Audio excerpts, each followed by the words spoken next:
Hi, and welcome to my channel.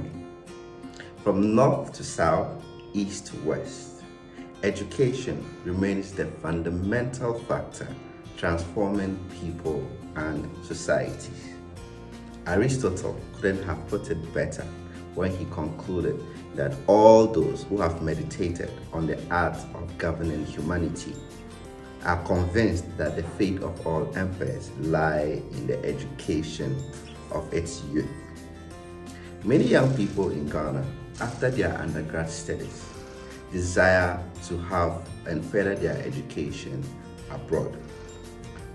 Unfortunately, they are usually challenged with first identifying the processes to follow, identifying which universities to apply to, and how to navigate through the application process.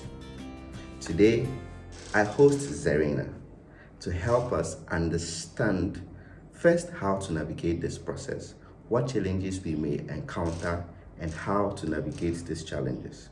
And of course, which universities are currently open and accepting applications. Stick and stay. Enjoy.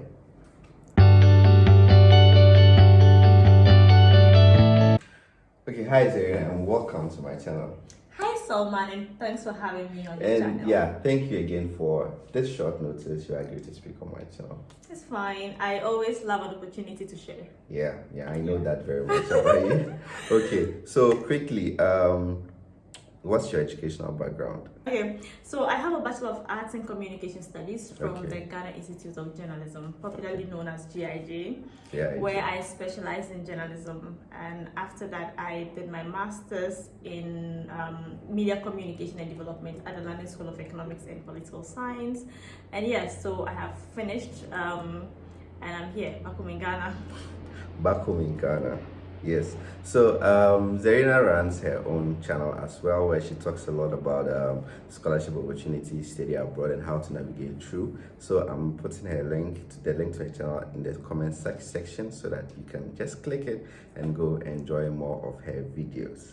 Quickly, a lot of Ghanaian young people Okay. are always eager and interested in studying abroad and all that. As someone who have been there before, why do you think anybody would want to study abroad? Oh, okay. I believe that it depends on the person, and there are lots of reasons why someone would want to study abroad. But then I think that there are some fundamental reasons that should make someone want to study abroad. And so, regardless of your intention, there are some positives to studying abroad. And I'm just going to mention a few, Okay, right? sure. So, first of all, I believe that yes, we have huge universities in Ghana. We have very, very good universities in Ghana. But then, if you study abroad, you get a chance to study in a world-class university, like globally competitive universities. So, for instance, as at the time that I studied my master's, my university was the best in the UK for communication studies. Oh wow. And yes, at the time, it was also the second best in the world for communication studies, and like the best in the UK for the social sciences. So it depends on why you want to study, and if you want to study in a university where people are very like on top of their field, and you want to study from some of the best people in that particular field, you may want to study abroad. Consider that opportunity. And the second reason would be the resources. Okay. Like, you see a library and it's like an entire university campus, you know? Yeah. I mean, and to be fair, I went to GIJ, like, we Yeah. have a very pretty campus, but it's quite sizable. Yeah. And you know, so like you see the size of a university, Yeah. that's like, okay, this library would fit in here. You know what I mean? Yeah, and just yesterday I was having a conversation with a friend, and she wanted access to a computer to do some applications. I was like, "Oh, go to your school's library." She was like, "I was good. I doesn't have a library." Wow. And so you can imagine, yeah. Wow. So that is it. You know, I mean, someone would say it's not fair to compare, but facts are facts. Yeah. You know, You facts have are to say facts. And so when it comes to the resources, I think that there are certain things that you definitely will get out there that you may not necessarily get here. For instance, even if you go to the library, still on the library example, if you go to the library and then you want a book and they don't have the book in that library, the university can contact another university to see if they'll get that, if they'll get the book for you, and to help you. So they're just basically there to support you. Oh wow. Which is a good reason. Yeah, it is a good thing. So then it makes learning very easy. Definitely. And speaking of making learning easy, one of the reasons why I also think that a lot of universities out there are should be a good choice would be the support system. Okay. Like, I have never seen lecturers so supportive, like professors so supportive. They don't owe you, but they are there. They really, really want to see you thrive. And you have an academic mentor. Oh wow. Right? And yeah, so it's either an academic mentor or someone or professors always have sessions. So okay, maybe on Thursday you can book a session and go and talk to the person about your assignments. And they also have maybe therefore, I don't want to call it departments because in my university we had something called LSE Life. Okay. And LSE Life is a place where you just go if you have challenges with academics. Maybe you're not sure how to even start an essay. You're not sure how to do this. It's just a place where you can go and then there are academic advisors that you can talk to. Okay, so I have this thing and I'm not really sure how to start it, or maybe I don't even know how to articulate my case in this area and I don't know where to get these resources. So basically, there are lots of things I could say, honestly. And having been someone who has never studied outside of Ghana and comparing the support system, comparing what we usually go through with our supervisors and even faculty, sometimes they're not even accommodating to listen to you. And even trying to figure out what topic to write on, it becomes their topic. They tell you, they sometimes basically dictate to you what to write on. And thinking about that and then listening to your the support system you just spoke about, is really profound. Having a library that will reach out to another university, just to get you the resource that you need, I think it's profound. And then having a system of professors and lecturers that will sit with you, guide you through, and even talk with you. You spoke about someone assisting you through how to start your essay. Yeah, I mean they're very intentional about these things, and in the same way that they handle mental health and counseling and things like that. And I found it really difficult when I went to the UK to study, because I did not know how to take up those opportunities. I mean, from Ghana, I wasn't very used to talking to a lecturer and saying, please, I don't understand this with the question. Because they give you the question, they're expecting you to answer it, not to come back and ask the questions about the question they give you, So it was some hard. of them are even so impatient to even listen to you. Definitely. So it was really difficult for me to take up those opportunities. Really, I can go and ask a lecturer this, and it was really difficult, but I think that the systems were nice. It was just really good. And I think that the empathy with which a lot of them, I'm not saying that all of them are perfect, but I'm just saying that the systems are put in place or structured in a way that is there to support you and help you grow. Wonderful. So if you are looking for an opportunity to have a different experience, educational experience altogether, where lecturers will be supportive, very patient to take you through the process, a robust library system where you basically have access to all the resources you can think about, and be very sure that if your library do not have certain resources, they are ready to reach out to other libraries to get you that resources. I mean, this should be an interesting way to study, and not the usual chaotic way we study here in Ghana. So what else do you think would propel someone to want to study abroad? Well, I mean, apart from the academic experience, I could say a lot about the academic experience.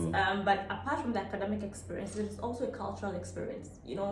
My university had 70% international students, so it meant that we had an opportunity to interact with people from various parts of the world. So as I stand now, I have friends, very good friends in South Africa, in Korea, in the US, in various countries that I probably wouldn't have had friends in. And I think that all of these things give you an opportunity to meet people, because you don't even know when you need support. Them. A couple of days ago, someone reached out to me from South Africa, one of my colleagues, and he was like, oh, his co-worker is coming to Ghana and she's going to need support. And these are some of the reasons why you build those networks. So if you are in Ghana, of course you have some international students, but it's not as much as if you study outside the country. So that's a huge thing for me. And apart from that, also you get to travel. Yeah, you know, very, very important. I mean, so you get to travel. For instance, if you're in the US, you get to go to places. If you're in the UK, it's a huge country, so you can travel to various parts of the UK. So I think it's a good thing. If not for anything, in Ghana we say your eye go tear, your eyes will open. Yes. Yeah, your eyes will open. So yes, this is really good. This is fundamental, and for me, I think that it plays right into what I always say, that we must become global citizens. And so to be a Ghanaian and yet have contacts in nearly as many countries as possible, possibly even every country in the world you have a contact, then you become a global citizen. Your network is wide, it's rich. You basically know the right people to talk to depending on which situation and which circumstance. Definitely. We understand the importance of studying abroad, why anybody should think about studying abroad and exploring opportunities of study outside of their locality, especially Ghana and Africa. So I am interested in studying abroad. What do I need to do?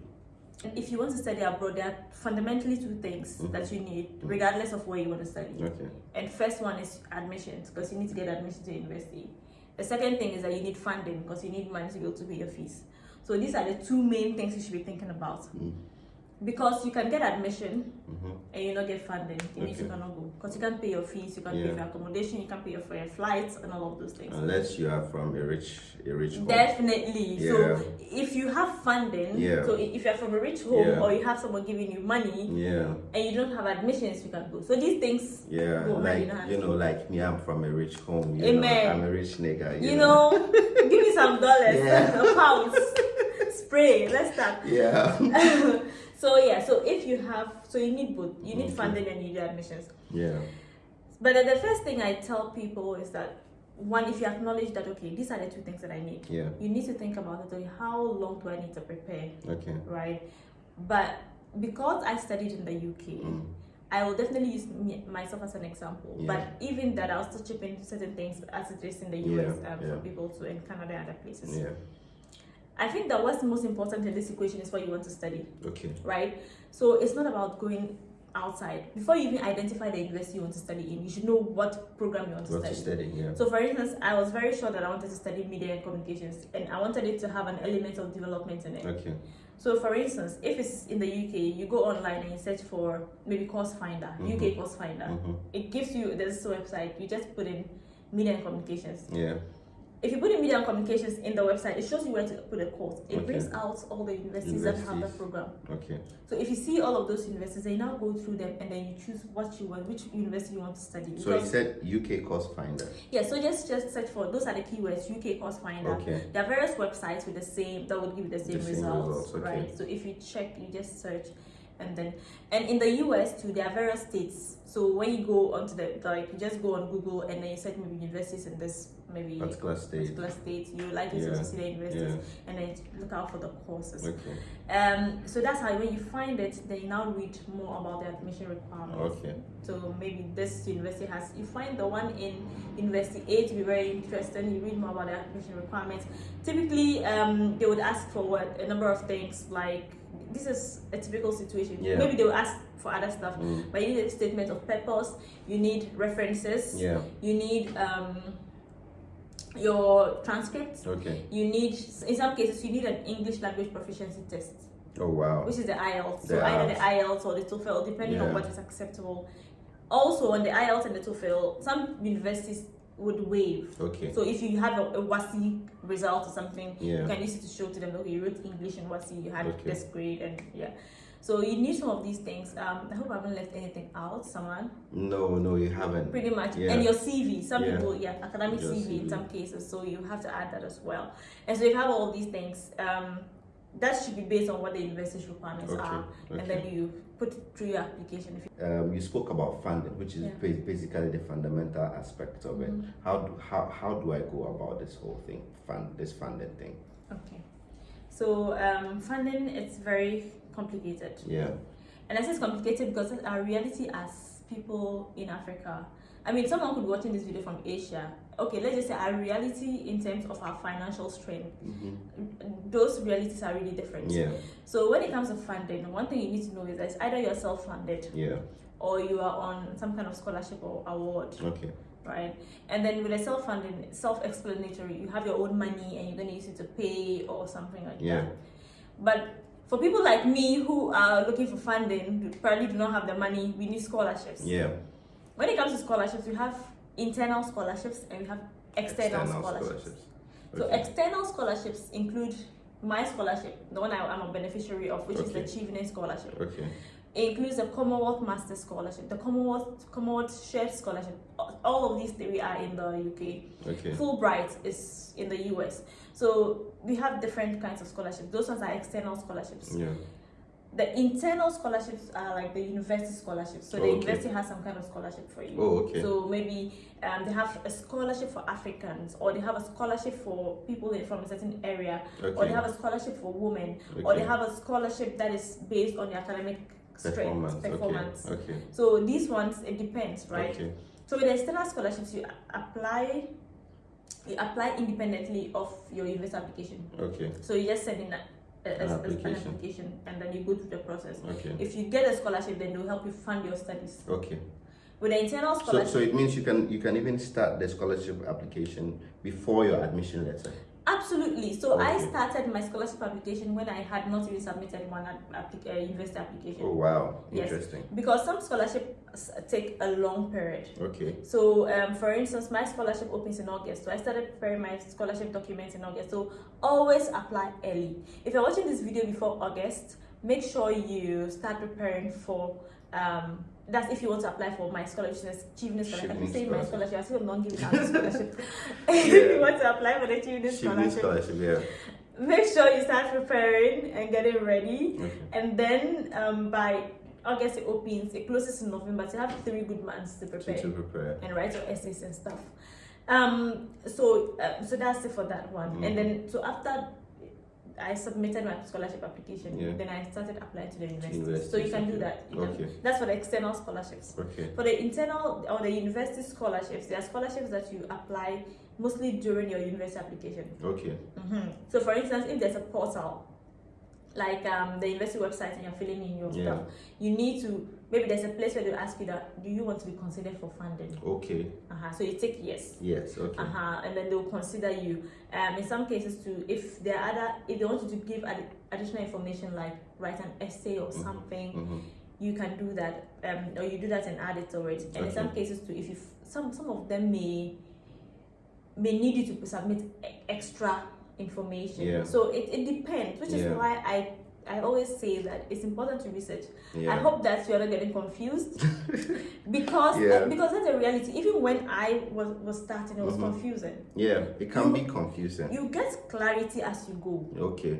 You know, you Yeah. get clarity. So what's the first step? What's the second step? Yeah. So you get more information. Yeah. And I try to help people with that information. So Okay. not marketing, but Yeah, of course. on Instagram, I have people sending me DMs, and Yeah. I try as much as I can to respond to people. Yeah.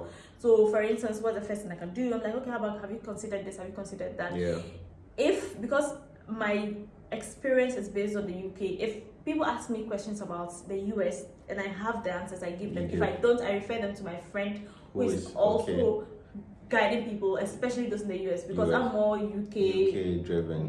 and experienced, Yeah. and he's US. So Yeah.